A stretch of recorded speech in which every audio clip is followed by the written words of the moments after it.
So today on Arguing Agile, we're talking about a brand new report from Scrum.org. Almost 300 Agilists in 20 countries. They were asked about using AI at work. And the single most quoted line in the whole report was not, AI is going to take my job. Might cut some South Park in over me. They took our jobs. It was that practitioners are afraid that AI is becoming, quote, a supercharged way into the feature factory. So, did we spend 10 years escaping the build trap just to strap a rocket to get back into it? Is that what I'm hearing right now? I guess. I mean, look, well, Melissa Perri wrote the book in 2018, Escaping the Build Trap. And so now we're talking about this, and we're just simply accelerating rather than escaping. I did read the build trap. I enjoyed it because, as we know on the podcast, you can't disparage Melissa Perri. We know that. We know that's the thing. The trap, as I understand it, was always a system that rewarded shipping features regardless of whether anyone needed those features, and hence the feature factory.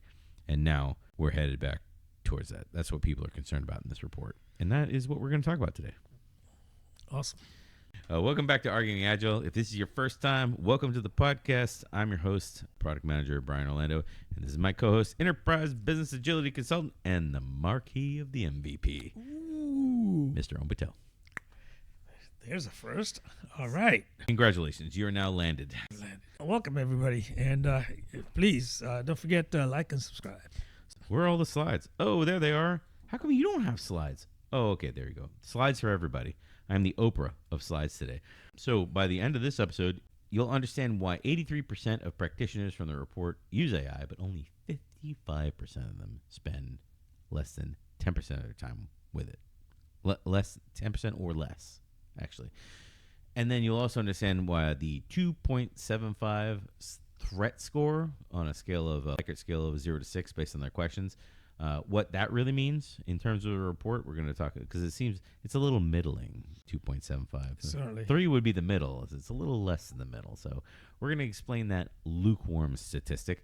And then the last one is we're going to talk about tests that you are going to use to know, is your company and or team escaping the build trap or supercharging the build trap. I just did the thing where the title of the podcast is, see, it's in the thing.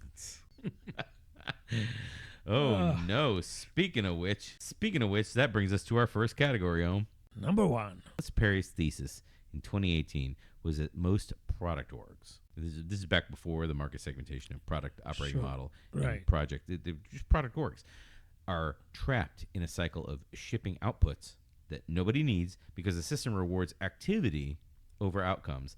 And you know what's nice about this is here we are a couple of years later, and it's solved. It's solved. Nobody just jams out stuff anymore without regard if the customer actually needs it or not. That's what we're saying. Thank goodness for 8 years after that the book. Whole thing. Yes. 8 years later, we really haven't progressed.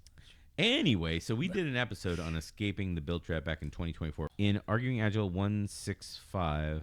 Which was released on May 22nd, 2024. We did Arguing Agile 165 titled Escaping the Feature Factory. We talked about unlearning bad habits to advance your career. The Feature Factory mindset. How long was that podcast? 42 minutes that podcast was. So pretty short for us, I think. Yeah.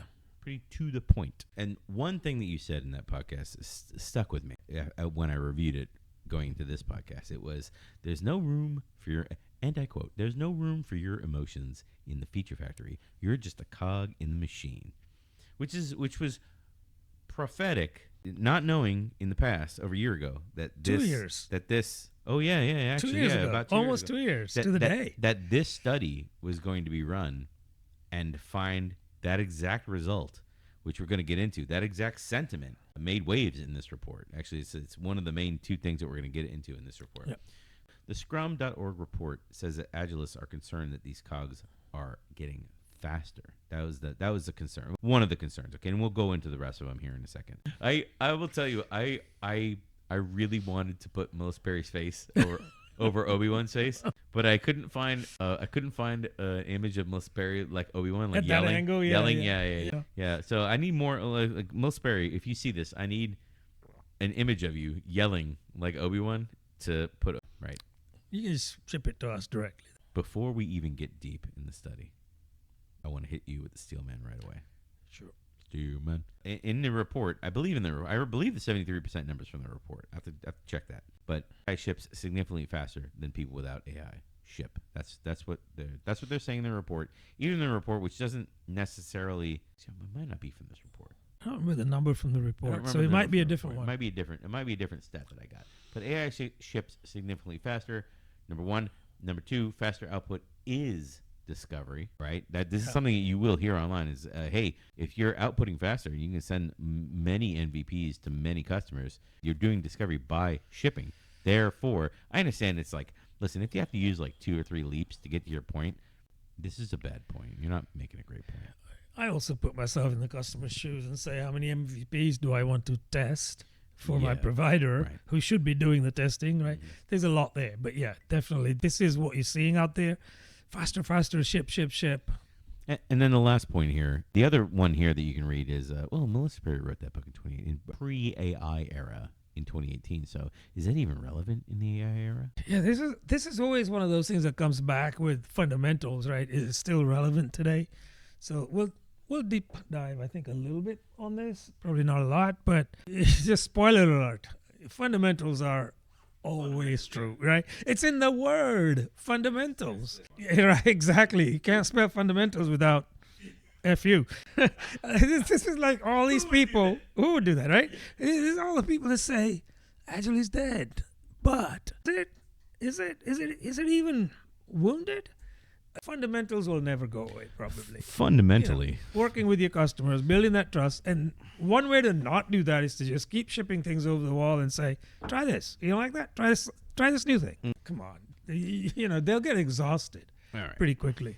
All right. AI ships. I'm just going to put the first 2 bullets together because they kind of are the same arguing point. Like AI ships faster, and shipping is all you really need. You don't need to spend a bunch of time talking to people and do whatever. Just ship them good working software.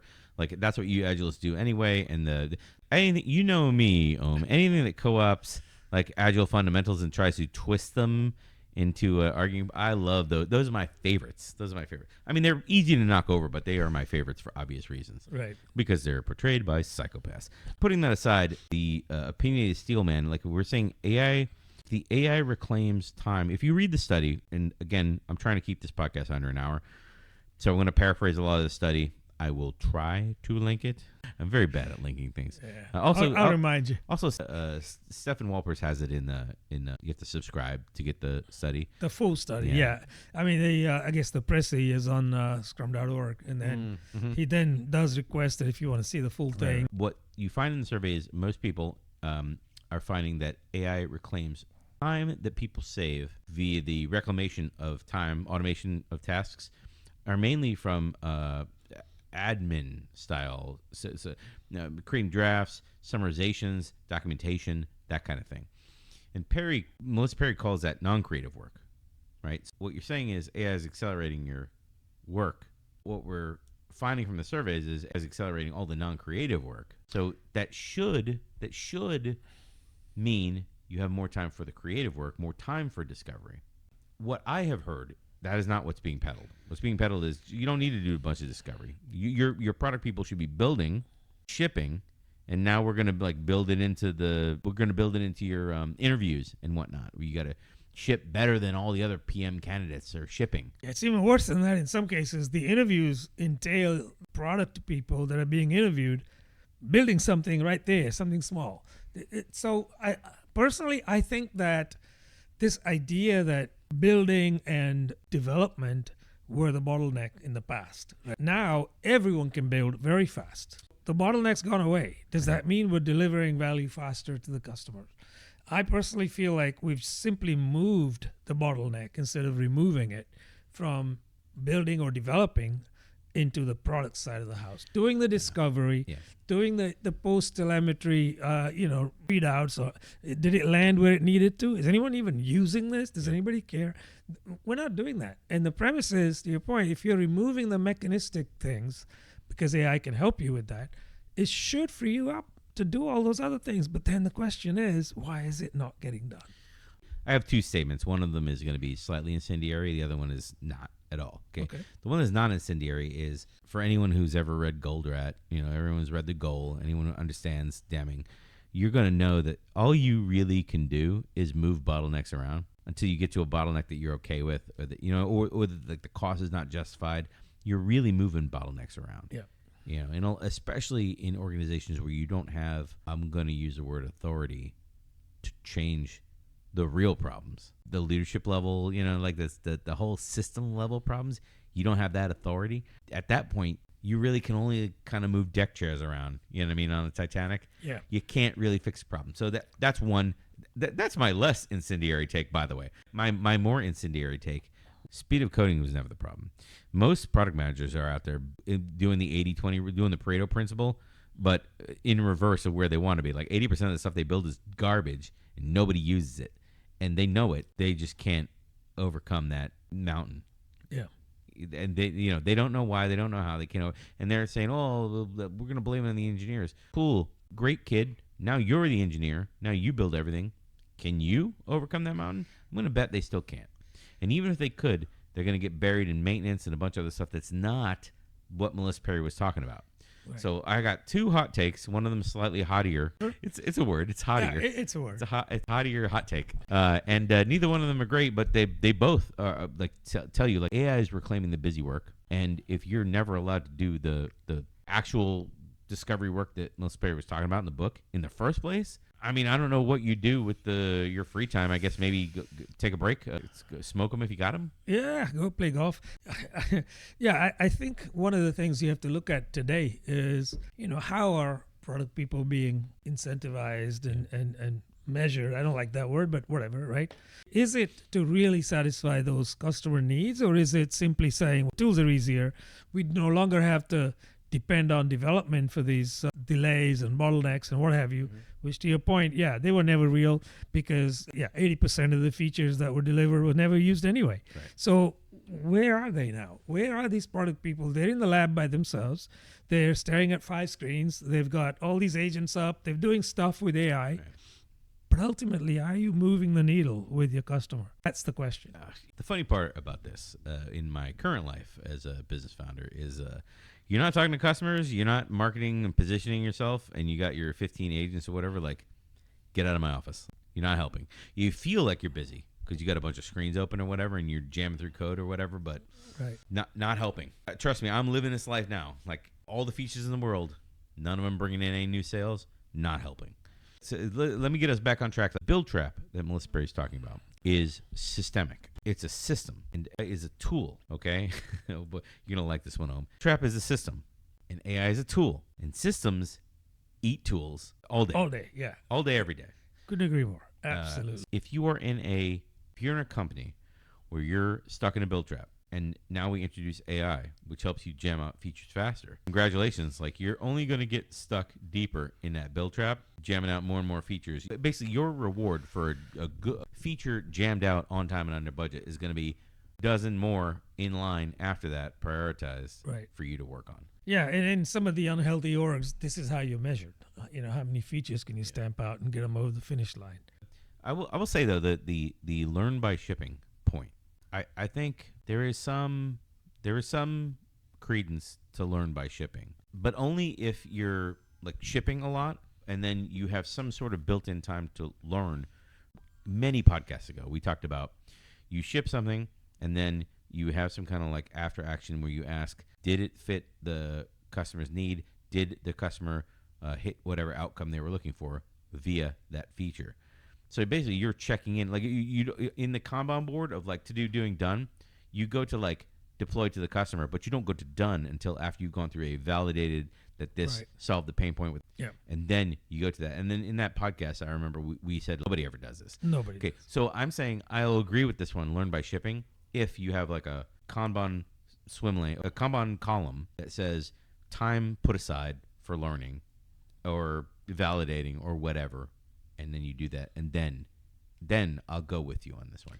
But that requires that you redesign a bit of your workflow to suit the force acceleration of the AI tool. You're not escaping anything at that point because you can do the same thing I just said, not add the column, and keep speeding through to the finish line, the quote done line, where you haven't validated anything. You just turned it in, check your boxes, and you said you were done.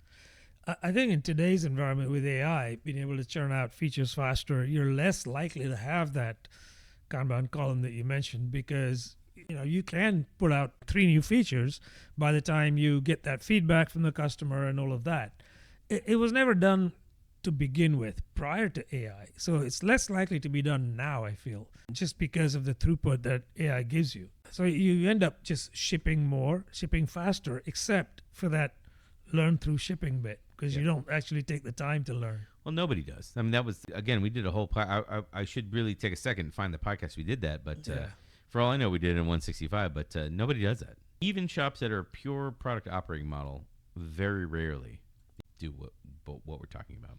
So before the next sprint, if we're going to talk about a takeaway, let's talk about before the next sprint. You want to ask, hey, if AI cuts our delivery time by 30% or 70%, whatever the number is, what specifically are we going to do with that recovered 30%? Because I got to tell you, if the answer is you're going to do more stories, or you're going to fix more bugs, or you're going to do these off the books refactors or whatever, refactoring items or whatever, I got to tell you, you're supercharging the feature factory at this point. Yes, indeed. You're not doing you're not quote pulling a Melissa Perri. Sorry, that's not a thing. That's not a thing. But if you're going to take the time and have this extra validation step I was talking about, if you're going to take that time and spend more time talking to customers, or more time sitting down with maybe your internal stakeholders, department heads or whatever, to tell them why you can't do a certain thing, or why, what would need to happen to do their thing. Basically more aligning. That's what I guess I'm saying, more alignment. If you're going to spend more of your time doing alignment and quote saying no, right, when you can, right, great, that's a good idea. Or what else would be cool? More time spent traveling to your customers, or in meetings with your customers, Zoom meetings, whatever you have. Yeah. Then that's great. If that's where the other time's going, more time spent making customers happy. If that's where the time's going, great. If your time is your project manager hands you more tasks from the work breakdown, and that's where your time, you are just simply accelerating at that point. Yeah, not escaping. Accelerating a drain in the toilet. Circling it. You may be going clockwise or counterclockwise, depending on. So, what is your actual org doing with the time that you're saving from AI? Are you doing more discovery? Are you doing more features? Let us know in the comments. And next thing that we're going to talk about is the number one item in this report that flips what you thought practitioners were afraid of, and it explains that that's not what the practitioners were actually afraid of. So the report asks practitioners how threatened they feel by AI in a 0 to 6 Likert scale. So 0 being no threat at all, 6 being a danger zone, like Kenny Loggins, and then the average was 2.75, just a little bit low of the 3-point midpoint, right? But you could say almost middle, right? Yeah. Very middling. That's what I'm going to say. So that the headline wasn't about the practitioners panicking, right? So when we actually read the report, what we're going to find is the report kind of outlines this. Hey, we're taking on AI, but it's sort of like at the expense of deep competence and expertise. So we're kind of using it. And it's kind of like knocking off little things, that kind of stuff. Like, that's very different than like what I hear from the Darios and the Sam Jippity Altmans of the world. Like, very different. All these people screaming about how AI is going to take everything else. Like, these folks are using it to like do meeting summaries and notes and stuff. Yeah, there's a lot of hype out there about the doom and gloom of the upcoming wave of AI replacing humans, basically, and it's interesting. This particular finding in the report to me was very interesting, because I did expect this Likert scale to be more on the other side, like more on the skewing more, I should say, to the left, and it didn't, right? Which is interesting, because it's hey, if 300 people feel this way across a plethora of different industries, etc., sizes of companies and so on, maybe there's something else. Maybe there's a different problem than the one that's being bandied about out there ad nauseum in social media. I think so. It's time to move on to the Steelman. So 2.75 on a 0 to 6 scale. Hey, this is all fine. Where's my dog meme? This is all fine. Stop catastrophizing. I'll say it so that you don't have to say it. I did that solid for you this podcast. Catastrophizing is a good word. That's I like right. it. I only allowed one use of That's right. catastrophizing. And then listen, reflection. Reflection is a luxury. It's a luxury. You got to stop and do a 2-hour retrospective every sprint or whatever. Hour and a half. My goodness, an hour and a half. Can't we cut that down to a half hour? Sorry, what? Some flashbacks is happening right now. And then the values anxiety of, I don't know if this is gonna, I don't know how this is gonna go. Like that kind of thing that has come out from this report. Yeah. They ranked the high, medium, low, that kind of stuff of how it kind of like erodes or potentially could erode agile values. Like I could see a lot of executives seeing that and couching it as, well, that just sounds like resistance to change. You need to relearn how to do your job in the AI world.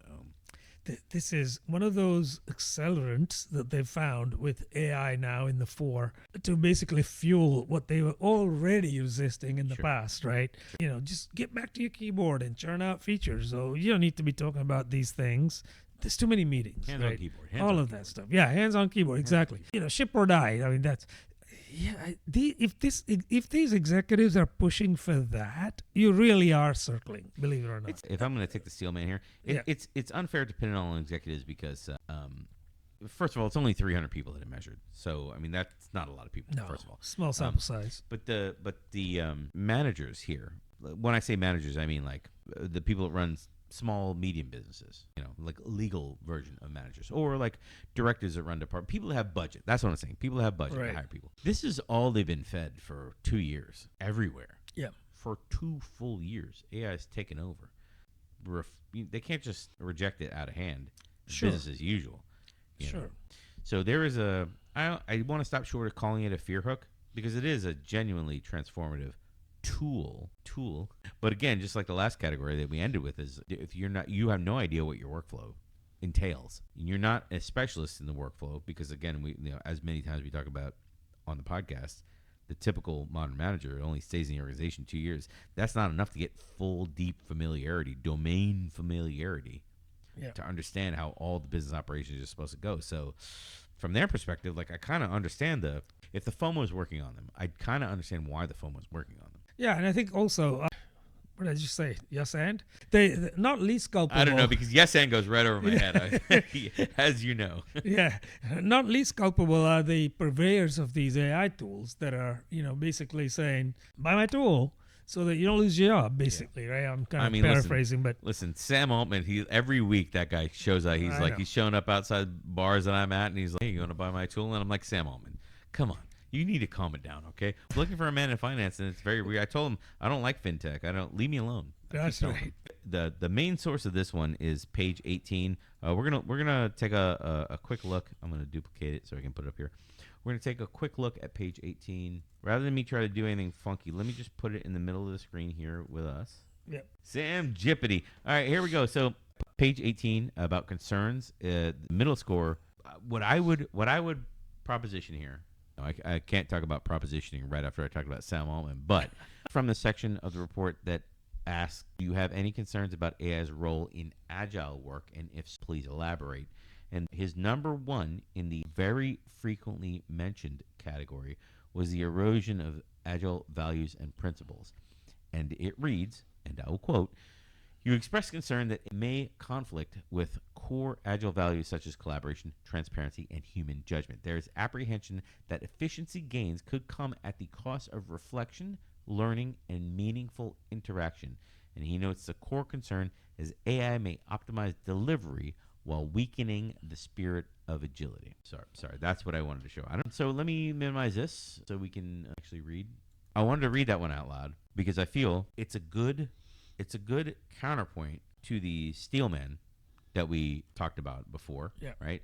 About the value of anxiety. Oh, that's just resistance to change. Yeah, that's just resistance to change. I understand that from one perspective, but also, like, I would ask somebody who's saying that, is reflection even allowed in your organization? Do you even allow people to stop and ask, hey, are we doing the right thing? Are we doing, the best thing for the customer? Are we doing anything that's going to hurt somebody?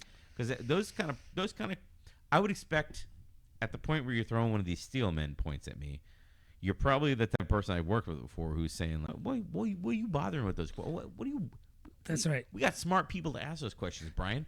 Get off my lawn. Well, yeah, and also, we said we would ship 50 features, and we did. So what's your problem? Yeah. Right? Keep doing what we're doing. Why, we're you doing have a great. problem. We don't Nobody have else to has a- reflect.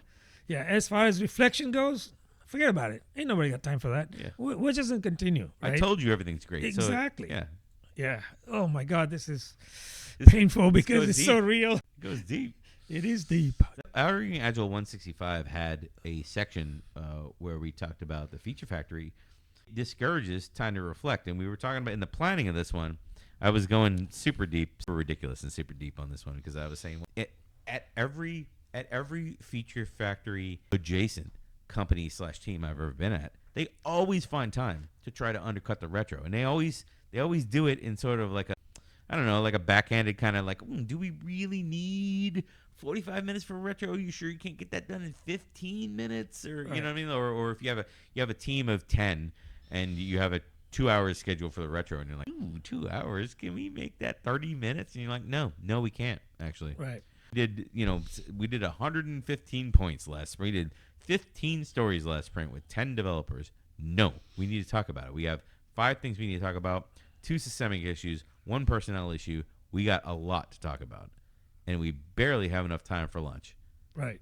No, we can't. And like I remember going to war with people to say, I need that time. What is 1 more hour going to get you in a 2-week sprint that everyone's already happy about committing to because it's over lunch anyway?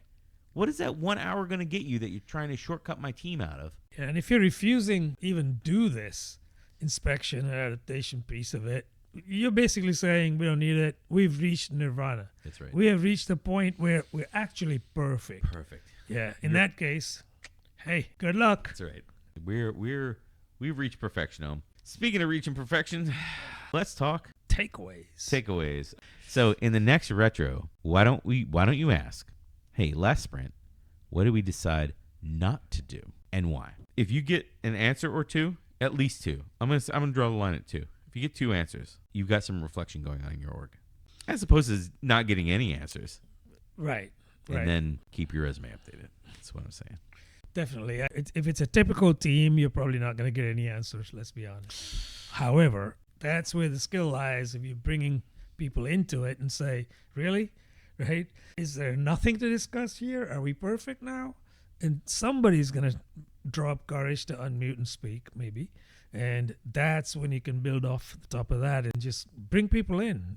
Do things that don't necessarily seem like you're victim blaming, but by calling people out by name, for example, right? They might think, well, he picked on me or she picked on me. Mm-hmm. Don't do that. You can randomize it. You spin a wheel, like a la Wheel of Fortune. There's plenty of these out there on the internet. You can get one of those, put it on the dashboard. I do this sometimes.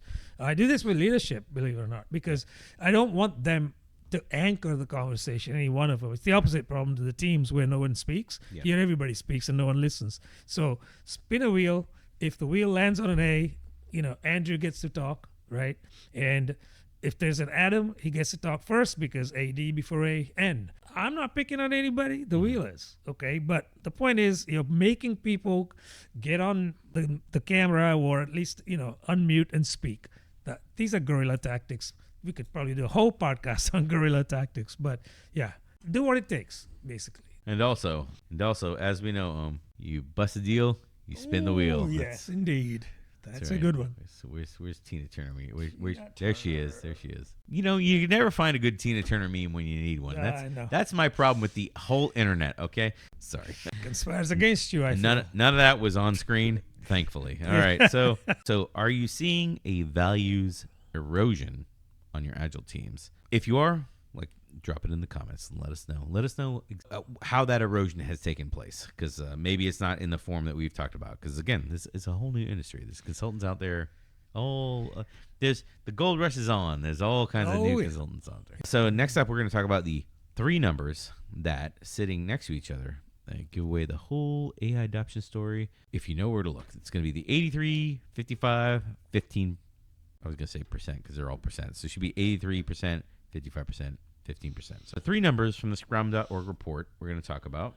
3 numbers from the scrum.org report sitting next to each other that we're going to talk about. 83% have access to AI tools, right? They asked these questions that I'm going to show on the screen. Do you use AI tools? 83% said yes. I'm trying to. The next stat is not on the screen. So yeah, the next stat is not on the screen. It says, what percentage of your work time is spent using those AI tools? And from 0 to 10% of those respondents that answered yes, out of that 83% that reported, yes, I use AI tools, 55% said that they use AI tools 10% or less, down to 0. Yep. Okay. And I'm showing the percentages here on the screen for people who look at them. By the way, it was 55.4%, 10% or less. 11 to 25 was 35.6% of participants, and the remaining 9% was more than 25%. I wish they would have segmented that number a little more, like more than 50. You know what I mean? Yeah. So out of these, that's a big segmentation. The last number I want to give you that we teased out in the intro here is, out of all of these, only 15% of people got any formal training. So I'm assuming that's out of the 83% number. Only 15% got formal training, which is funny because it lines up with our 15% number from another podcast, which is independent research of Stefan Walper's numbers here. Yep. That says companies don't train more than 15%. I think it was either 10 or 15. I can't remember the exact number. Yep. But anyway, regardless, when the procurement department is like trying to shoot off their wins to get their bonuses or whatever at the end of the year, or like go in front of the company to say, like, look how great we are. This is exactly the kind of numbers that would be on a procurement story. 83% of our employees say, yes, they've used the AI tools that we bought for them. 83%. And you're completely hiding the numbers of we only gave training to 15% of people. And maybe those 15% overlap with the 10% or 1% or 2% or whatever. Maybe they don't overlap with the 25%. Yeah. I don't know. There's so much ambiguity in these numbers. In real life, you would definitely be somewhat, I don't want to say you'd lie, but be economical with the truth. And then you can justify it, right? Yeah. So often they'll say, if called upon, they'll say, well, we train 15% of our own people. Yeah. That doesn't mean we train 15% of the 85 that say they use the tools, because let's face it, most companies have a lot of offshore resources. Oh, they got offshore staplers, offshore chairs, copy paper. Yeah. So they don't train these people, right? Why would they train contractors? But wait, when you have 65-70% of your workforce as contractors, and you're not going to train them, and you're not going to demand they come to the table ready trained, because you're not doing that either. Guess what? Because you won't get any takers at $28 an hour. That's right. So where does all this lead to in the end? Seriously. I can tell you where it doesn't lead to, and that is the Steelman. They're going to say, listen, I understand what you're saying, but listen, early adoption curves always look like this, right? This is like the early adopters catch on. It's a very small segment, and then the other folks catch on, and the laggards are always last or whatever. This is basic crossing the chasm. Get off your high horse. This is crossing the chasm. Then they'll say, as the tools mature and as the business domain of AI, whatever that means, matures, this gap will close naturally, right? And then the final point here, which I feel is a pretty good point, which it kind of is the same as point number 1, the crossing the chasm point, is this 55% adoption number, which is like 55% of your employees within the whatever 83%, whatever that number is, because I can't do statistics. Don't worry, they're not real. That is adoption, even if the bar's low. They will justify adoption using any number of different types of statistics, right? Sure. But none of that will move the bottom, right? That's the problem. The numbers are designed to essentially justify the other side of the equation, which is the answer to the question. We're investing so much in AI. Where's our ROI? All these people are using it. Right. Okay, they're using it, but the question still doesn't get answered, right? Oh, where's the ROI? It's a hard question to answer. As we stand today recording this, the ROI is not up there by any stretch of the imagination. Again, right? we've done another podcast about this, about the Yeah. ROI. Like the ROI is just not there. Yeah. Nobody's finding it. Nobody's really lobbying for it. So I have another slide here we'll touch on very quickly because I think we've made the point in this category. Like have. Walpers, he undercuts the main Steelman point that we've already thrown out because he says, listen, access without competence, it's a very shallow adoption regardless of whatever curve you're in. Shallow understanding / mastery regardless of the curve here. Yeah, it's really just saying, hey, we're doing something. That's all it is. Like, there's no impact. Is that the flag they're flying? We're doing something? Exactly, because it's a bandwagon. That's right? a lame flag. Thou shalt not be left off of this train, this AI train. So, yeah, we train a whopping 15%, right? And you won't see the 15 in those press releases. You'll see a number. We train 1,000 people. Right. But that's only a 15% of their staff. Right. Right. But 1,000 looks more impressive. So that's what you see. 55%, the majority of the people that are using AI, they're only using it like 10% of the time. Basically meaning they've woven it into without being able to ask them and go deeper on that 55%. I'm really guessing here, but I'm guessing they're using it as like supplementary because again, in this study, which we're not, the whole podcast could have just specifically been going over the questionnaire and every single response because there are good responses in here, but the majority. Let me take 2 seconds just because it might be important to the here because he does list the percentage that people are using it and the way people are using it. Just let me take 2 seconds. 73.7% of people are using it. Let me go to the Y angle. Sorry, are using it to 73 points. Too much pressure. 73.7% of people are using it to quote increase productivity.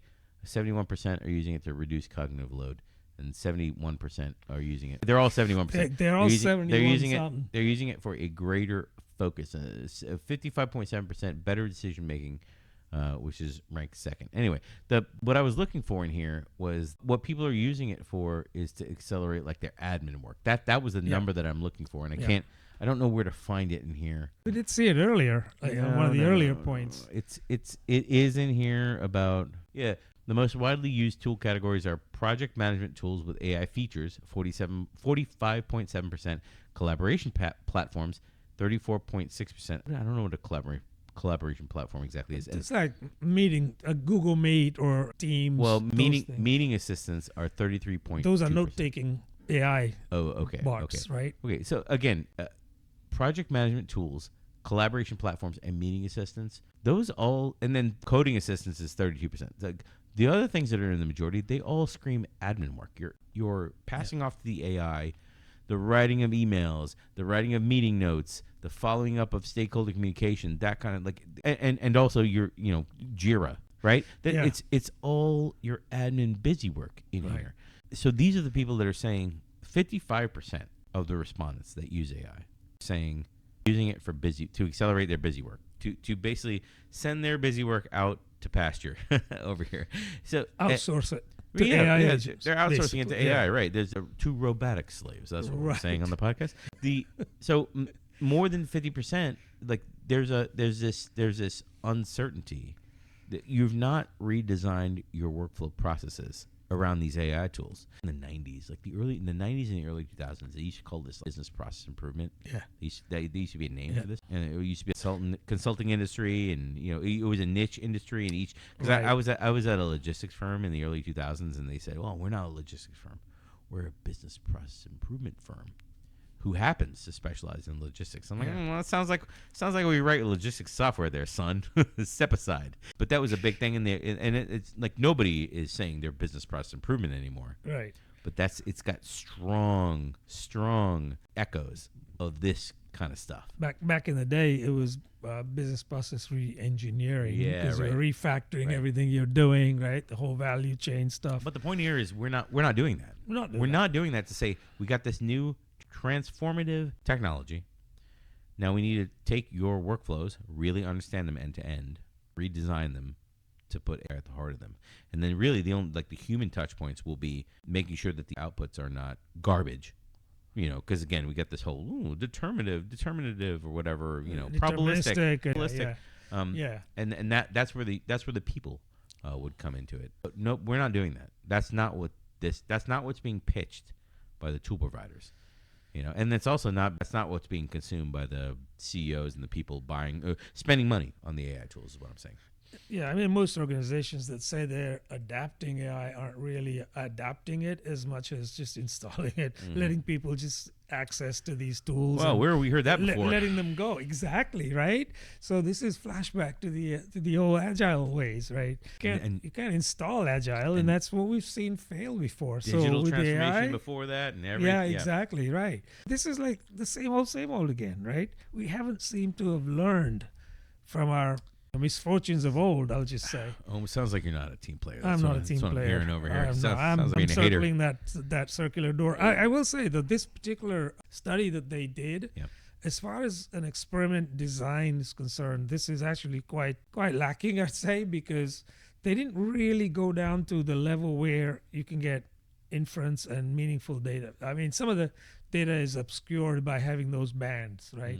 But I would have liked to see more of a bigger population size, not just 300 or just under 300. I agree on that one. Like a large, especially from Stefan Walpers. I mean, he really could cast a wide net if he really wanted to. If he wanted to, right? I think the fact that he probably has a day job and probably a nighttime job, and he did this as well, and like trying to. I'm not knocking him at all. Trying to give a leg up to Scrum.org. I mean, listen, they need a like a stirrup or something. They need something. They need a leg up or something. They need a bone or two thrown their way is what I'm saying. But yeah, I am kind of shocked that he didn't get 3,000 people to respond to his survey instead of 300. But again, I have the same outlook. This is a great survey for him to have done. Can't really knock on him. Exactly. However, I wish you would have partnered on him. I wish you would have partnered with 3 or 4 more people to try to extend that instead of 300 to extend it to 1,000. It would have been a better, more comprehensive. The other issue is like maybe he didn't know what to ask. I don't know what his background is. Like he's an agilist. I know. Yeah, having worked intersecting to the government space, you work with a lot of PhDs. Sure. And when you work with a lot of PhDs, they see studies and stuff like this, questionnaires like with the Likert scale, and they really dig into it about the methodology. Sure. Methodology is very important. Like before they even will read your report to take it seriously, they want to read your methodology section to ensure that you are doing serious work. You're a serious person doing serious work. This is no different than scientific work where papers are published, right? So what I'm saying is I don't know what his background is, meaning I don't know how deep he is with regard to running long-term longitudinal studies on important topics. I don't know, but maybe what he learned here sets him up in the future to run broader, more far-reaching studies, and that I support because again, it's like there's a lack of serious people doing this kind of research. Absolutely. Yeah. If there's a takeaway here, it's going to be very simple. It's going to say, I'm going to ask who benefits from the adoption of this tool, especially in the case where we're like slow and low with the adoption, where we say 5% of our employees are using the tool. Out of those 55%, they're using it between 0 and 10%. He's saying 55% of people are using it 8 hours in a 2-week period or less. So very little time is what I'm hearing. Right. I mean, 8 hours, that's like basically just noodling with the tool, getting your meeting notes and maybe a little tiny bit of experimentation, but that's about it. Quote unquote playing with it. Yeah, playing the role. That's what I'm saying. Yeah, exactly. And part of that is underpinned by the fact that, these people that you're asking them to adapt these AI tools and techniques, they'll say, but we lack training. We'll go back to that again, right? So 15% have been trained. The rest of them, what do? They expected to learn in their own time and on their own dime. That's not very good. Well, the answer is yes. I understand. It's not very good because these companies that say they're AI first and then they turn around and not train people or give them the resources they need. Listen, the other podcast we did on this subject, yes, those employees are stressed. They are working extra hours. Yep. In addition to doing their normal job to learn these tools that the company is giving them, and the company's not giving them training. Yes, they are. So that's not great. No. So the real win here would be a workflow redesign around your work processes plus training on the tools to really accelerate your workforce. When the company really benefits, this would be the way that they would benefit. But sadly, even in the other podcast we talked about, I think less than 10% of people were doing this. Correct. Yeah. Yeah, that's what I recall. So that's great. And by great, I mean terrible. And speaking of terrible, how much time in a week in your normal job, in pursuit of your normal work, are you actually using AI? Be honest and let us know in the comments, because the next thing that we're going to talk about is this report, and it's going to show up on every exec slide that says, oh, there's a 73.7% productivity gain. And it's going to be used to launder some layoffs. That's right. It's the Florida car wash of money laundering, but in layoff format. That's what I'm saying. Speaking of car washes, so here's the asymmetry at the heart of this report. 73.7% of practitioners from this report cite productivity gains. So that's a number that it's a real number from the report. It's going to go on your company slide. It's going to go on your board slide deck that gets shown to your board, right? Meanwhile, like the efficiency, the cost of reflection, what we talked about earlier in the podcast, all of those things, they're open for comment. They're not set in stone. They're still being deliberated, but this number is going to be shown to your board. And all this kind of stuff provokes anxiety in the Agilists that are being queried from this report. Right, so I'm showing on the screen the report. It's on page 15. It says, when asked about the top benefits of using AI in Agile practices, practitioners identify 3 areas. Number 1, increased productivity at 73.7%. Number 2, reduced cognitive load at 71.6%, and also at 71.6%, greater focus. I think those two are two sides of the same coin. I just don't see how I don't see how people get reduce cognitive load out of AI. I was talking about this when we were prepping for the podcast. Yeah. I just don't see it, because when I use AI, I have 4 agent windows running, each of which is running sub agents, and they're all doing something that I'm waiting on, and I go to the other one while I'm waiting on the other one, and I'm context switching, and I know I'm context switching, but because I'm not actively engaged with any one of them, I don't feel like. Whereas if I was in an office with 4 windows open, texting or doing whatever, I'd be freaking out. Yeah. But because it's AI, everything's fine. It's all fine. Yeah.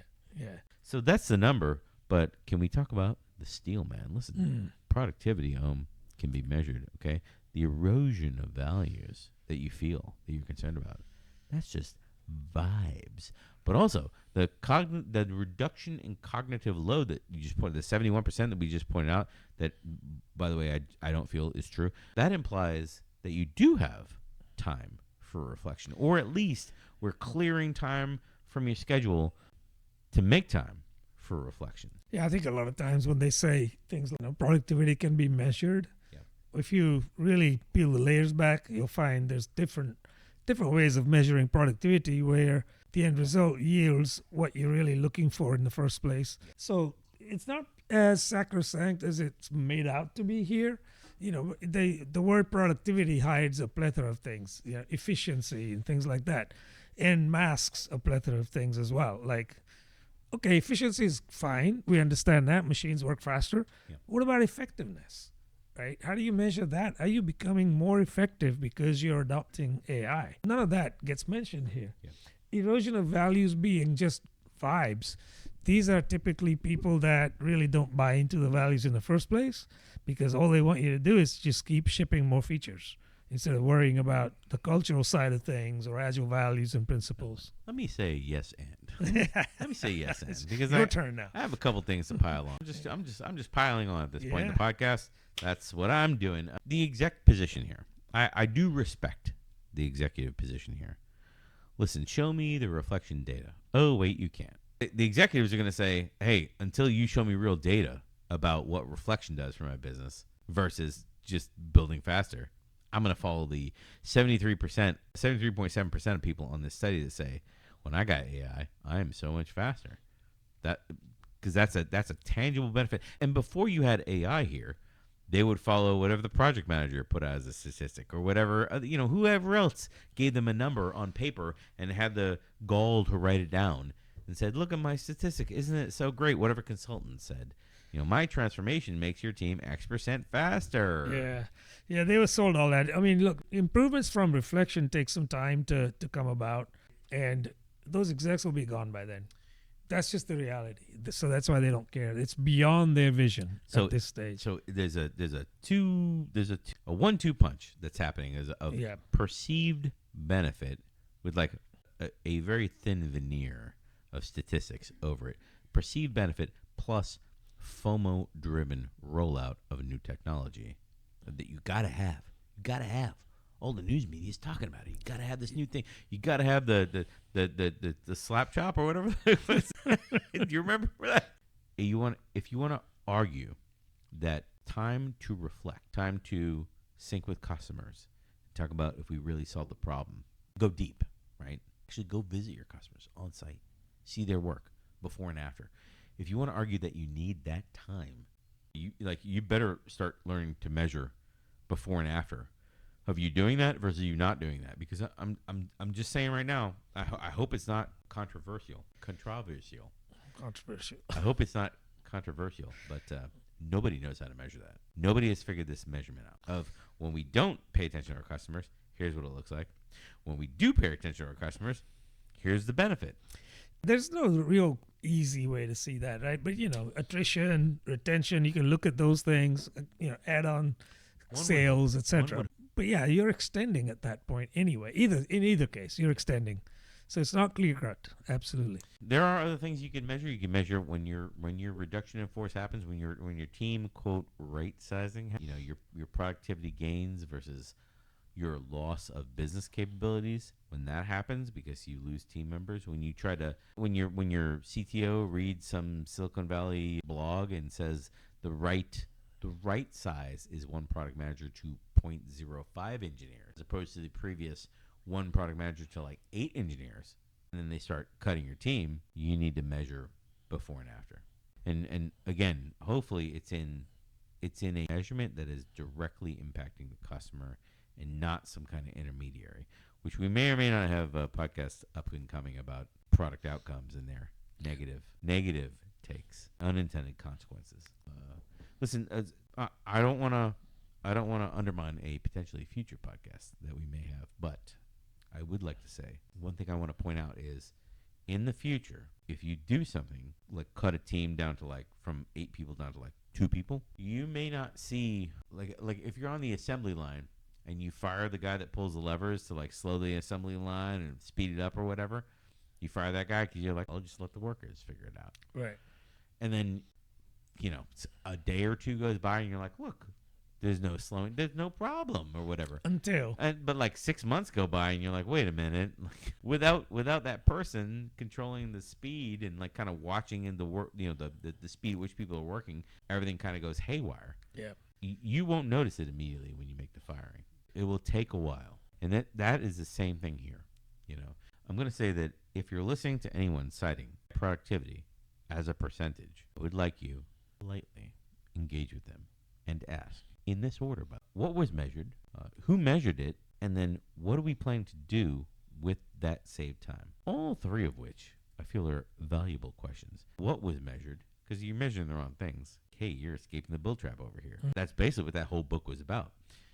Number 2, who measured it? Because there's a lot of people trying to sell you some snake oil. And you're like, why do we need to talk to a snake oil salesman about software delivery?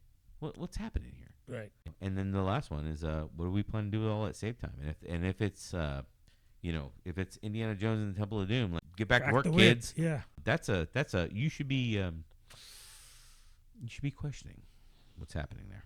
And as you're doing that, keep that resume updated, folks. No time. Oh, sorry. I thought you were going to be like, no time for love, Dr. Jones. That's right. Shorty. Oh, dear. There's a kid driving the car. So your org traded a productivity percentage for a head count cut. If they did, let us know in the comments because we want to hear about it. So we're going to close this podcast out with the 5 yes and no questions. We love a list. That's what I'm saying. We love a list. We love that you're going to take to your next stand-up. You can do this at your company on Monday morning. Don't do it on Monday morning. Do it on a nice leisurely Wednesday so that hopefully you're there the next Monday after you ask these 5 questions. And these questions will let you know whether your team is headed toward escaping the bell trap or supercharging it.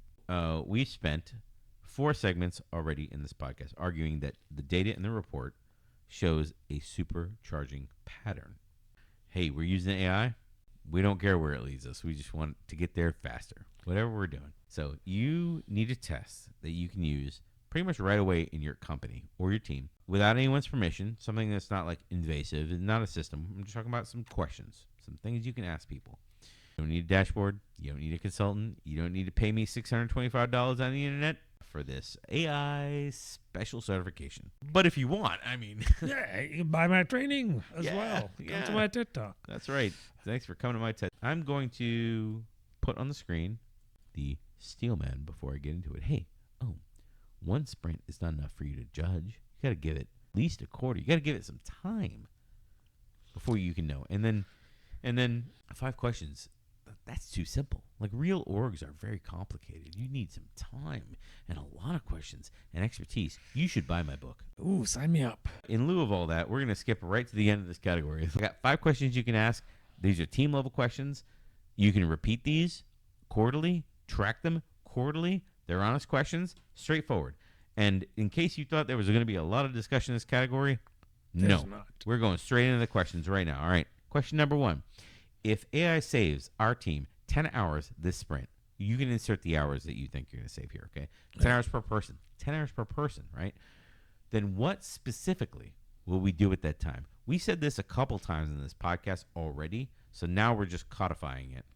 I don't say codifying it that You often. don't say it enough. I love cod. Cod's my favorite, but listen, I like salmon too, okay? Codifying it. Frying is just frying cod, I think. But look, I hear skin cod. side down? Are we skin side I hear cod frying. When you're looking at the answer to this question and you're coming up with, we have saved time. We can just produce more work. Yeah. Okay, that's a flag right there. You're now supercharging at this stage because you haven't really taken the time to look back Right. and see if there is a purpose. Is your work landing where it needs to be? And you haven't looked at that. What's the impact on the customer? Right. You haven't looked at that. You're simply saying, churn out more, right? Right. Your leaders probably would love that if you did that because they're measuring those things too, right? So they'll just say, hey, look, we've improved. We're now putting out 58 features instead of 50 last quarter or last month or whatever. So I mean, that's you asking, hey, is what we're doing important? And then your leadership team saying, listen, whatever your answer is, more. That's the answer. That's the answer. More. Yeah, that's not great. So speaking of not great, we're going to go on to question number 2. Question number 2 is, in the last retro, did anyone cite a decision to not ship something? So if the answer is no, the reflection layer is gone in your organization. Yeah. And honestly, if you're at this point, like, I'm real concerned for you if you're the only one asking, hey, how come our product function is not saying no to things basically anymore? Right. Or we didn't go through or how come we don't have a discovery function? Everything goes through delivery to decide we want or don't want this thing. So we built the thing. Only after we built the thing do we find out We shouldn't have built it, maybe. Correct. Yeah. Yeah, absolutely. Yeah, and unfortunately, a lot of orgs fall into this trap. Yeah, right. A lot of orgs fall into this trap when Melissa Perri wrote the book, and now there's a lot of people trying to gaslight you to say, oh, no. The speed of delivery was always the bottleneck. Yes. It was never a speed of discovery. And AI resolves that bottleneck, right? That's what they say. I feel like maybe AI just removes that bottleneck, but not the whole bottleneck. Like, it just moves Again, it just moves the bottleneck. Yeah. You should read The Goal by Goldratt to understand. If you're only allowed to change certain things in your organization, you're really just moving the bottleneck around. That's right. So if you can change everything in your organization, like the book was talking about, then you have a shot at eliminating and really maximizing your organization. What Goldratt came up with works only if you have the empowerment to change everything, right? That's the point of it. Right. Okay. All right, so let's go on to question number 3. It says, name the last story closed from discovery, not sprint scope cuts. Not delivery is what I hear there. Correct. Right. Correct. Not in delivery. So Yeah. if your discovery, closure, or deletion in your discovery step, then yeah, you're escaping the build trap. But if you're cutting scope during the sprints, that is an effective compliance. No arguments there. Absolutely. But, how many people even have evidence like this that they look back on and say, we really did kill this thing because it was learned during discovery that it wasn't going to land. It wasn't needed. You know what's wild is that this one actually is like, if you're using Jira or a real ALM system, this one's super easy to track. Sure. Super easy. Absolutely it is. Yeah, I couldn't agree more. This might not even be a story in ALM. This might just be an idea that you can vet out, right? And then stop it from becoming a story because it's not a good story. What matters is you didn't put a bunch of work on your engineering team. Even if you're saying, well, my engineering team didn't do a bunch of work because it was all vibe coding. Like, they still did work. Even if the work is, it was one of 5 LM screens that they had to pay attention to. Things still have to get checked in. Things still have to get deployed. And anyway, it's an opportunity cost to me, right? It certainly is. Yeah. Next question, question 4. Did anyone on our team inside work hours receive training this quarter? You like my inside work hours? It has to be there. If yes, then hey, you're practicing this. If no, you're again telling that procurement story that I said way early on the podcast. Yep. So you remember that 15% statistic, like those people are trained, everyone else is not. So 85% of people are not trained. They're figuring it out theoretically on their own time, or they're being left out completely. One or the other.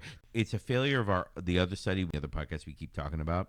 So I'm not blaming anyone for this. Is Stefan Walpers is great work here. But in round 2 of this kind of work, you need to ask, if you didn't get training, how did you learn to use these, to navigate these AI tools? Did you just figure it out on your own in your nights and weekends plan? Right. Because that's the way I figured it out. Sure. My work did not put any time into this. Yeah, I think one of the options there, if you're really investigating that, would be, in addition to not get trained or figure it out in our own time, or just neither of those. We muddle through. Right. We fell over, got up, fell over again. That happens a lot, I find, as well, right? Because it's not done in their own work hours, right? People have lives, and so they don't necessarily prioritize training, especially if it's on their own time and their own dime. Last question. If we remove AI tools for one sprint, what would break? And I like this question because this question implies management already has halved our team size. They've cut budgets. They've taken us, they read on the internet, it's 0.5 engineers instead of 8 engineers to every PM. So they've cut you down to 2 PMs. They've cut you down to 2 engineers from your previous 6 engineers or 8 engineers because they're reading HBR and they're reading Forbes and they're consuming all this like complete gas station hot dogs of information as their primary source of information. And they're making budgetary decisions based off of what they're reading in the news, which is total trash. And now your team is permanently smaller. And if you were to take AI away one sprint, would your delivery, because again, we made these decisions based on delivery, right? We made these all completely delivery-based decisions. Would they be impacted without AI? And if the answer is yes, what does that say about your org and or team, or both? Both, probably. Okay. Yeah. I mean, that's really like question 5 is really like my coup de grace. That's right. I don't say coup de grace often. I don't normally take a action to do a coup de grace, but when I do, that's all right. We're in the 5th ed rules of the podcast today, and like that would be the issue. Is hey, listen, why staff your teams to be completely reliant on these tools? I don't know. Maybe I'm asking too much. Maybe it's like, hey, these are just like tools we'll always have access to. Why bother not staffing to these tools? I don't know. It'd be interesting to see these questions get asked and some results from these, from the wild, so to speak, right? That would be very revealing, I think, especially if it's 6 months or so out from now, because I think you're going to see a very changing landscape in that case. Well, we went over the 5-question test that you can use at your org. Let us know in the comments how it works out for you. And if you made it this far, we're going to revisit the promise very quick. We talked about these 3 things, the 83% of practitioners that use AI, but only 55% spend less than 10 hours of their time with it. We talked about the real fear that Agilists are looking out for, which is not the job loss. It's really the erosion of Agile values. And we talked about a little 5-question test to kind of understand if your team is kind of moving ahead and escaping the build trap, or if you were just supercharging that old build trap. That old build trap at that old end of the day. Let us know what you think about this podcast, and let us know about any other topics you'd like us to discuss. Specifically, let us know about your organization, how your organizational adoption of AI is going, and with respect to the podcast, what your thoughts are as well. You can let us know in the comments anonymously if you like, but we'd love to hear from you. Definitely. And don't forget, while you're there, like and subscribe.